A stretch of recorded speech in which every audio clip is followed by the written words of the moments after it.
If you go down Highway 529 towards the Bing Inlet turnoff, just past the railroad track on the right-hand side of the road, there's a little trail, a little bush trail that goes off under the hydro lines and down a hill to a flat area.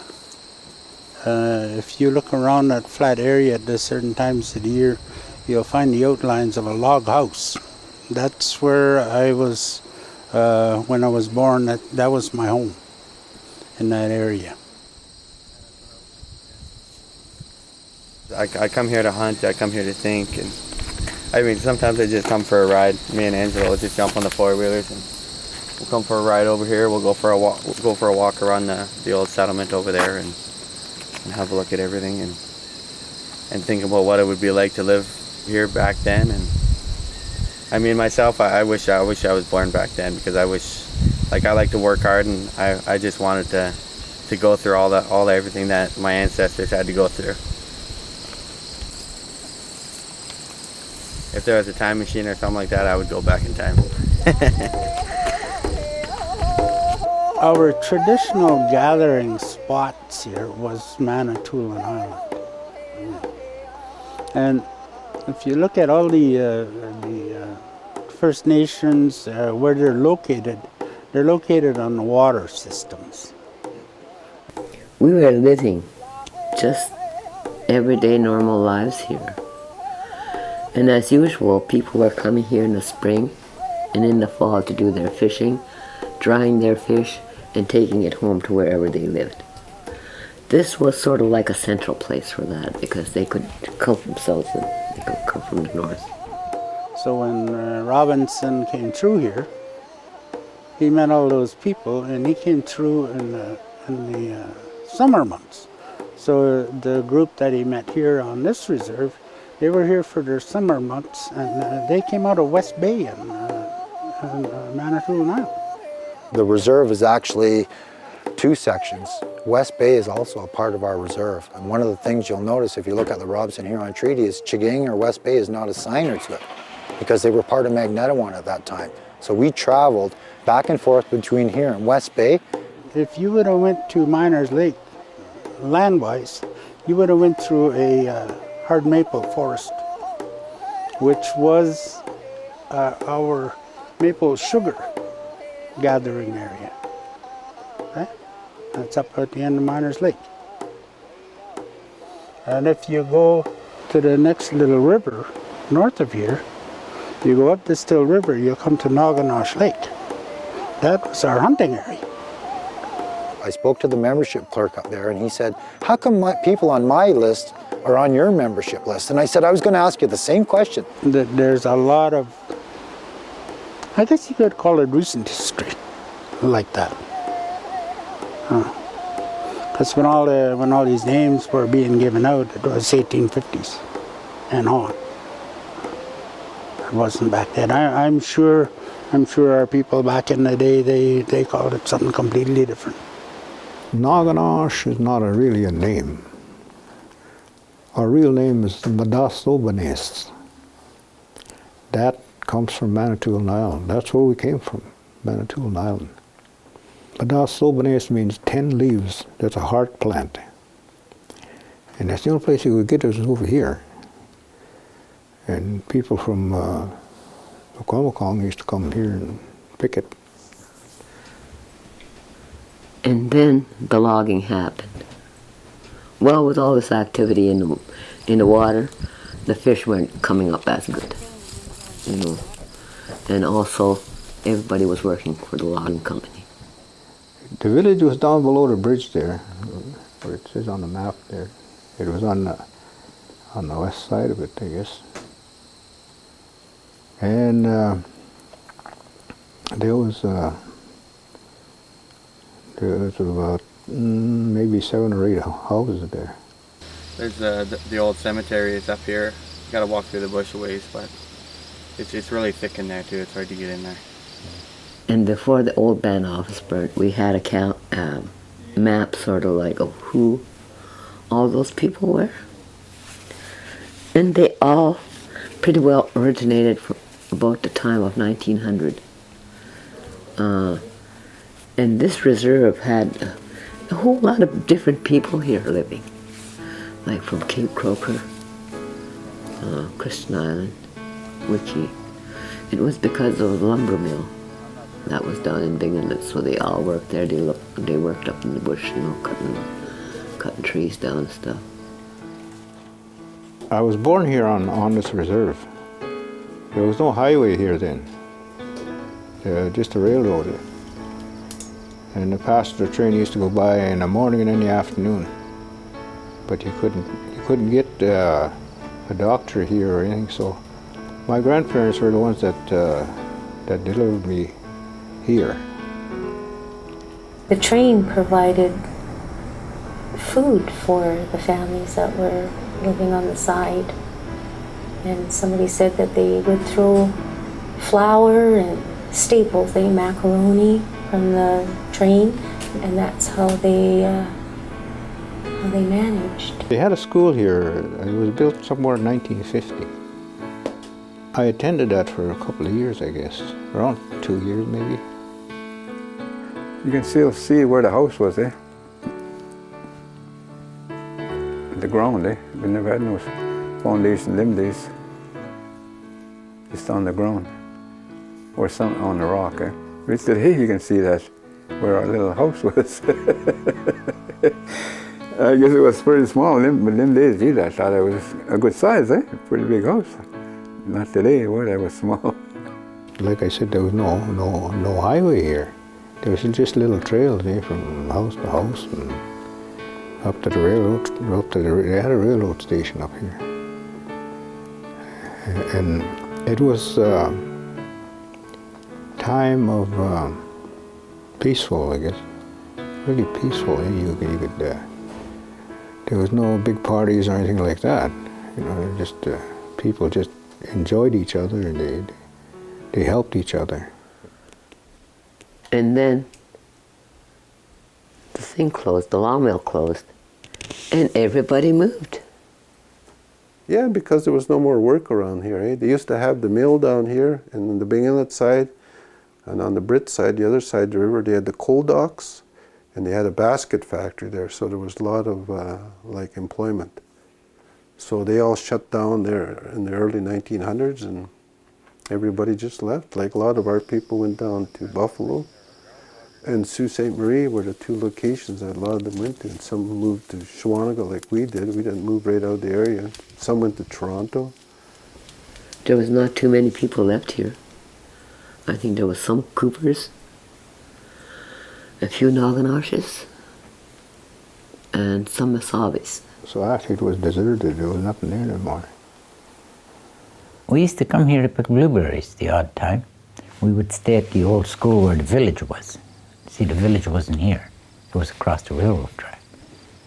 There used to be an old school that was already closed down when I come around. The windows were all broke, the door wasn't closed. And it was all people drawing pictures, and it was all about sailboats. Everybody drew a sailboat, I guess. There were all different kinds there.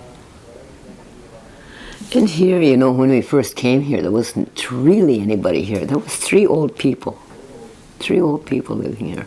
And they lived in the worst little buildings you could find. Uncle Bill was living in a little log shack there, you know, a long one. No insulation on the roof. And then, yeah, the old couple, same thing. I don't know how they survived here, these old people. You know, they were burning wood too.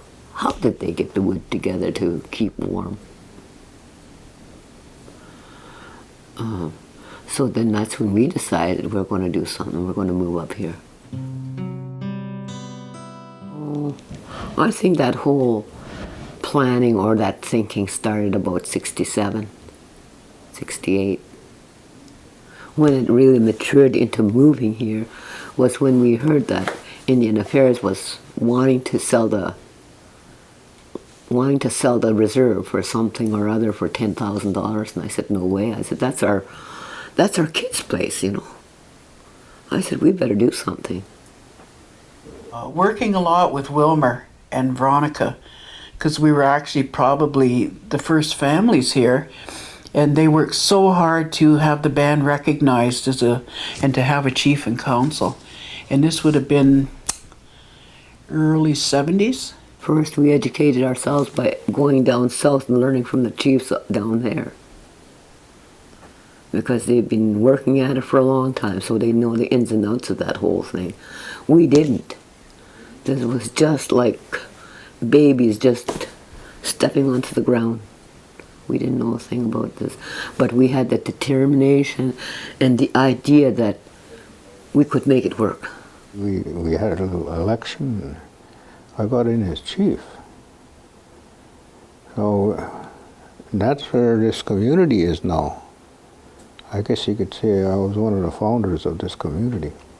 When we moved here, and we had to deal with Indian affairs, there was this Indian agent who was in Parry Sound looking after the bands in the area, like Shawnigan, Perry Island.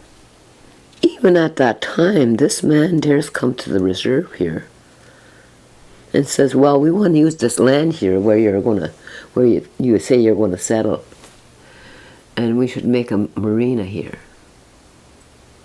I said, I beg your pardon. I said, this has got nothing to do with you. I said, this is our land. And he said, well, you can build over at Old Village. I said, first you put that road in there for us. And he says, oh, that's going to cost $1 million. Well, I said, you're not getting this part we're building here. It's closer to the highway.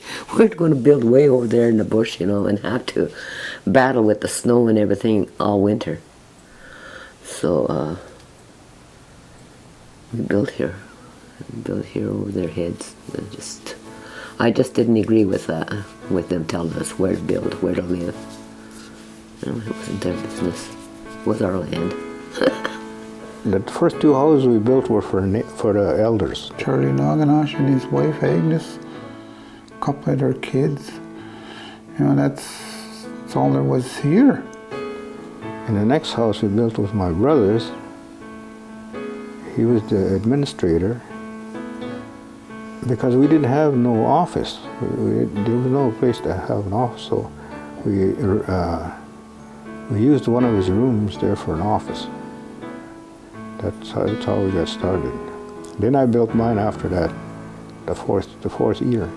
I did work here, construction, we both did. And when we built our house, our kids were right into it too, building the house. And we moved back to this reserve when there was part of a road. There wasn't a road, and there was one house. Apparently they floated all the lumber across from the river on the other side to on this side, because the road wasn't ready yet. I didn't think that people who lived in the city would want to come and live way out in the bush, There's really nothing here for anybody unless you decide you're going to work hard at living. So it was different from being raised in an urban place to come back to a country where there was nothing, not even no hydro or water. But I don't know, maybe it was kind of inside of me because I really loved it. We trapped. We did anything to survive. There was a lot of things, like it wasn't all rosy or anything like that. We had a lot of problems in the community too, and trying to get established. And I even took up trapping. I trapped. And when my kids hear that now, they go, how old are you, Mom? They can't comprehend their mother going out in the bush and trapping. And then in August, we used to go in the bush and we used to cut wood. We used to cut 24, 26 cords of wood. That's Wilmer and I and the kids. And, oh yeah.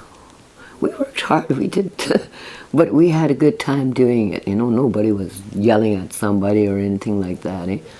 If you didn't want to go, okay, you stay home and mop the floor or something, clean up the house. I knew we were from Magnetawan. I always heard about this place, and I always wanted to come home. I don't know, there was just something in me that said to come home. And I came home, and my dad was still here. He was still alive, and I lived with my dad. I guess, what, 3 years? There was 4 houses here when I moved back. Mine was the 5th house. We came back, quite a bit of us at a time, and I even worked on this road here when they cut it in, this one here now. We cut this in the winter time. We brushed it all out. It was very, very cold, I remember that. And it was starting to grow, right? WILMER was starting to get some infrastructure in here, fighting with Indian Affairs to get some monies to start the infrastructure and the housing, and yeah, I guess wanted to be a part of that. It grew up once the road got in here. Like people started coming home all the time. Every year there was somebody coming home. Right now we're noticing a big influx of people coming home looking for work because they know there's change, there's things going on here. It's nice to see more people coming back. That's what I like to see, that have been out there working. They come back, they bring their things that they've learned and their people skills and their work ethics and stuff like that. They bring back to the community too. We were raised in a non-native home, so coming back here was like being with our people, I guess, in a way. And it was nice to see. For me, it was nice to see others like myself. Coming back, the best things for me, I was somewhere where I belong. 1999, we moved here, and I haven't moved since. So it's been 13 years I've been in my mom's house, and I really enjoy living in the community, and I don't think I could live in the city again. When I decided to move here, I said, okay, this is going to be it for the rest of my life. This is where I'm going to live. So I'm going to pick and choose a place where I want to live. So I picked that spot where we are now. The water's right outside, you know. And we do need that water too to calm us, because it helps. Because it's constantly moving. You know, it's never still water. And air is never still either. Trees are never still either. No matter what, trees are always moving. Water's always moving. So this is where I decided to live, and this is where I'm going to kick the bucket here too.